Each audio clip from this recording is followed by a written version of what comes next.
Bom dia, meu querido. Que bênção estar contigo aqui hoje, para juntos meditarmos na palavra do Senhor. Para quem não me conhece, meu nome é Leiva Martins, eu sou discípulo de Jesus, eu moro em Brasília, Distrito Federal, no Brasil. Este é o canal Novo e Vivo Caminho. Eu convido você que não é inscrito a se inscrever. Aí na lupinha do YouTube, @Novo e Vivo Caminho 1972. Você localiza, se inscreve e passa a receber, de 2 em 2 semanas, sempre às segundas-feiras, uma meditação nova na Palavra de Deus. Nós estamos nessa série chamada Palavra Viva 2024, meditando em textos bíblicos da nossa leitura bíblica anual que fazemos aqui na nossa congregação em Brasília.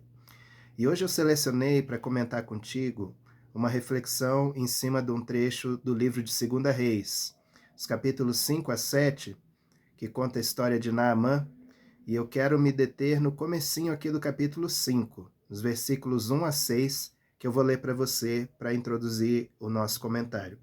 Diz assim: Naamã, comandante do exército do rei da Síria, era grande homem diante do seu senhor e de muito conceito, porque por ele o Senhor dera vitória à Síria. Era ele herói de guerra, porém leproso. Saíram tropas da Síria e da terra de Israel levaram cativa uma menina, que ficou ao serviço da mulher de Naamã. Disse ela à sua senhora: Tomara o meu senhor estivesse diante do profeta que está em Samaria. Ele o restauraria da sua lepra. Então foi Naamã e disse ao rei: Assim e assim falou a jovem que é da terra de Israel. Respondeu o rei da Síria: Vai, anda e enviarei uma carta ao rei de Israel. Ele partiu e levou consigo 10 talentos de prata, 6.000 siclos de ouro e 10 vestes festivais. Levou também ao rei de Israel a carta que dizia: Logo em chegando a ti esta carta, saberás que eu te enviei Naamã, meu servo, para que o cures da sua lepra. Até aí a nossa leitura. Eu estava meditando sobre a questão da pessoa certa, no lugar certo, falando a palavra certa, né? A Bíblia não menciona nem o nome dessa menina. Diz apenas que ela era uma cativa, né? Uma pessoa que foi feita em cativeiro. Era muito comum naquela época, daquelas guerras entre nações e entre grupos tribais, entre clãs, que entre os prisioneiros fossem levadas as meninas e as mulheres ainda virgens, né? Que não tinham casado. Isso era muito comum. Provavelmente esse era o caso dessa menina.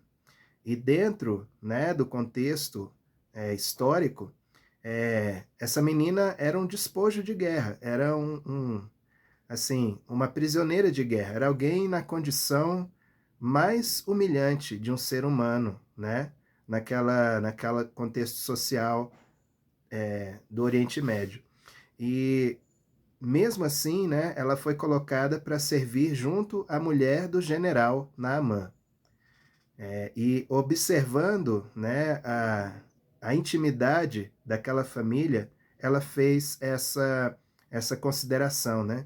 Olha, se o meu senhor Naamã tivesse ali, junto ao profeta que está em Samaria, capital de Israel, ele curaria da sua lepra, né? E essa palavra chegou aos ouvidos do rei da Síria e foi essa história que nós acabamos de ler. O que eu quero refletir contigo hoje é o seguinte: é a atitude de uma pessoa de fé, né? A atitude de uma pessoa de fé, ela pode provocar mudanças eternas na vida de alguém, seja de si mesmo ou de outras pessoas que o cercam. E muitas vezes, Deus realmente, como diz lá 1 Coríntios, né, já no Novo Testamento, Paulo falando, Deus usa as coisas fracas deste mundo, as desprezadas, as de menor valor, seja ele social, cultural. Deus usa pessoas assim para envergonhar as que se consideram sábias, fortes, entendidas e poderosas. Deus usa a base da pirâmide social para humilhar o topo da pirâmide. Em outras palavras, é isso que a Bíblia nos ensina. E aqui foi um caso típico, né? A gente pode dizer assim, poxa, uma menina prisioneira, estrangeira, de classe inferior, Então imagina todos os estereótipos, todos os rótulos sociais, depreciativos e negativos que ela pudesse ter, ela tinha naquele contexto. Todo o contexto era desfavorável para que ela sequer levantasse os olhos para Naamã, ou para a própria patroa dela. Ela estava numa condição social extremamente humilhante e degradante. Mas mesmo assim, por ser uma menina de fé, por ser uma pessoa da linhagem do povo, né, de Deus, do povo que tinha a visão espiritual das coisas, né? Por ser uma pessoa de fé, ela teve a coragem de dizer: se o meu Senhor fosse a Samaria, ele seria curado da sua lepra. Então, ela apontou o caminho do milagre, né? Eu fico pensando, queridos, muitas vezes, e aí eu digo para cristãos, né, pessoas que seguem a Cristo, nós temos o milagre andando junto conosco, né? Nós pertencemos ao dono do milagre. E muitas vezes nós não temos a coragem de abrir os lábios e de apontar o caminho do milagre, o caminho da cura, o caminho da restauração, o caminho da saúde para a vida de muitas pessoas. Quantas pessoas esbarram na gente diariamente, né? Aflitas, amarguradas, leprosas, né? Com todo tipo de lepra, de doença, no corpo, na alma e no espírito, e nós não apontamos o caminho do milagre. E o caminho do milagre tem um nome: Jesus, né? Jesus é o profeta de Israel que cura as nações. Aleluia. Então, nós somos essas pessoas. Pessoas simples, sem nome, sem raça, sem nacionalidade, sem brilho humano nenhum, né?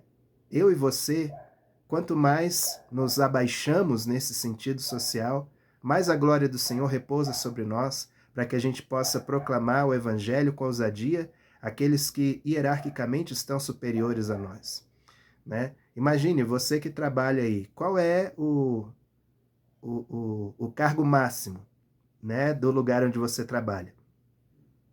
O cargo máximo de onde eu trabalho mora num lugar aqui de Brasília chamado Palácio da Alvorada, né? Eu sou servidor do Poder Executivo Federal. Então, na hierarquia, né, vai subindo meu chefe imediato, vai subindo para a diretora, dela para presidente, da presidente para ministra e da ministra para o presidente da República, né? Então, se eu por um acaso for convidado para botar os pés dentro do Palácio da Alvorada e eu tiver uma oportunidade, será que eu vou ter a coragem dessa menina? Essa é a pergunta que eu fiz quando eu li esse texto. E eu quero dizer, diante dessa palavra, que sim, porque Deus não vê como vê o homem, né? O homem vê a hierarquia social, o homem vê as discriminações, o homem vê a raça, a cor, o gênero, vê todas essas coisas, né? Mas Deus não vê, né? Deus vê, né, o coração, né? E ele está interessado em tocar e restaurar os corações humanos, né? Então, tendo a oportunidade, eu falaria sim, falaria do Senhor Jesus Cristo, o Senhor a quem eu amo e sirvo, né? Falaria para quem quer que fosse dentro da minha hierarquia. Já tenho feito isso, né, no meu ambiente de trabalho. As pessoas sabem, né, da minha posição como cristão, e eu tenho pautado a minha vida ali dentro para dar um bom testemunho de Cristo, para ser luz para quem precisa de luz ali naquele ambiente, né? Então, não importa qual lugar que você está na hierarquia social.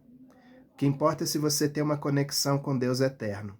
Porque tendo essa conexão, você vai abrir a tua boca, você vai ser a pessoa certa, no lugar certo, com a palavra certa. E aí você vai produzir o resultado eterno que precisa acontecer, né? A Bíblia também nos diz, eu não estou lembrando o endereço agora, mas no Novo Testamento, assim, aproveitem as oportunidades. Aproveite, meu querido, cada oportunidade que a vida configurar diante de você, que a vida proporcionar para você.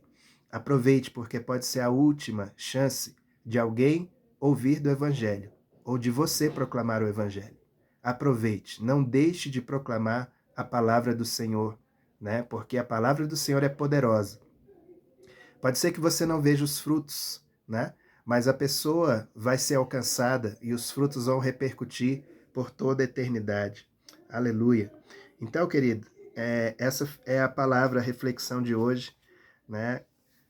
Eu tenho feito isso, eu tenho procurado andar nos metrôs, nos ônibus, nos ambientes onde eu transito, de olhos e ouvidos abertos, para ver se existe uma oportunidade, né? Quando eu pego um Uber, né, e a pessoa vai puxando a conversa, eu sempre procuro direcionar para as questões espirituais, né? Recentemente tive duas experiências bem interessantes nesse sentido, né, de um condutor de um Uber que eu peguei, né, não tem um mês isso, né, começou a falar da vida, começou a falar de algumas frustrações, começou a falar de alguns provas de concurso que ele fez e não deu certo, mudança de carreira, depressão, esgotamento. E aí eu entrei com a palavra, contei meu testemunho também de ter sido servidor público, ter saído, ter voltado, de como Deus trabalhou nessas mudanças e de onde eu estou hoje, né? E como Deus trabalhou em tudo isso, e dei uma palavra profética para ele, para que ele animasse, né? E chegasse no seu sonho, né? De ter uma estabilidade do serviço público. Falei com outro também, Uber, na última vez que eu viajei a trabalho, peguei um Uber aqui de casa para o aeroporto, e o cara começou a reclamar um monte de coisa, um monte de coisa, um monte de coisa, um monte de coisa. E eu encontrei uma brecha de falar de Cristo. E aí descobri que ele era um cristão, né? Embora reclamando um monte de coisa, falando até uns palavrões no meio. Mas eu exortei ele a dizer: meu querido, você conhece o Senhor. Você tem a oportunidade de ser sal e luz na vida de milhares de pessoas que passam no seu carro todos os dias. Então não perca a oportunidade. É a mesma coisa que eu falo para você, meu querido. Eu não sei qual é o seu círculo, quais são os seus círculos de amizades, de família ou de oportunidades. Mas eu digo uma coisa: pregue a palavra a tempo e fora de tempo, né? Pregue a palavra. Não se intimide, né? Seja a pessoa alta demais na hierarquia social ou não. Não se intimide, né? Porque todos precisam ouvir. Todos têm uma lepra para serem curados. E aquele que cura é um só, Jesus Cristo de Nazaré, cujas mãos foram cravadas naquela cruz, e o sangue precioso que emana do seu corpo sofrido, pisado por nós, esse sangue é poderoso para nos curar de toda iniquidade, de toda enfermidade, de toda transgressão e garantir a nossa salvação, o nosso acesso ao trono da graça de Deus, o nosso Pai. Amém? Vamos orar em nome de Jesus. Pai bendito, Pai querido, nós te louvamos pelos exemplos bíblicos que nos motivam a sermos porta-vozes constantes da Tua palavra. Tua palavra diz que nós somos testemunhas, e testemunhas falam, Senhor. Testemunhas comunicam aquilo que viram e ouviram. Como João disse no começo da sua primeira carta, que os nossos olhos viram, que as nossas mãos tocaram, né? O que os nossos ouvidos ouviram a respeito do verbo da vida, isso é o que comunicamos a vocês. E que assim seja a experiência, a vivência de cada um aqui que me ouve. Que os lábios mudos voltem a falar. Que as mãos fechadas voltem a se abrir. Que os pés recolhidos voltem a caminhar e a serem proclamadores do evangelho do reino, por onde quer que vá. Abra os olhos e os ouvidos do teu povo, Senhor, para que perceba as oportunidades e não se omitam diante das oportunidades, mas que o evangelho seja proclamado. Ó Deus, eu te peço que, assim como o Senhor usou essa menina, que não tem nome, e pouco importa, Senhor, pouco importa o nosso nome. O que importa é o teu nome ser proclamado em toda a terra. Assim como essa menina fez, Senhor, assim sejamos nós aqui, Senhor, alguns de nós aqui, que estejamos perante pessoas de muita autoridade, seja autoridade religiosa, seja autoridade secular, seja autoridade, poderio econômico, político, não importa, Senhor. Pessoas que necessitam serem curadas das suas lepras também. Que nós sejamos essas pessoas que vão apontar o caminho do milagre, apontar para Jesus, o profeta de Israel, que é a cura para as nações. Assim nós oramos nesse dia, assim nós te agradecemos pela tua palavra viva e que nos edifica com poder e graça, em nome de Jesus. Amém e amém. Amém, meu querido. Muito obrigado pela paciência em me suportar em amor e ouvir essa palavra. Se essa palavra fez sentido para você, eu te peço um favor muito grande, que você compartilhe com 2 ou 3 pessoas do seu círculo de amizade, pessoas que você ama, que precisam ser motivadas no dia de hoje, amém?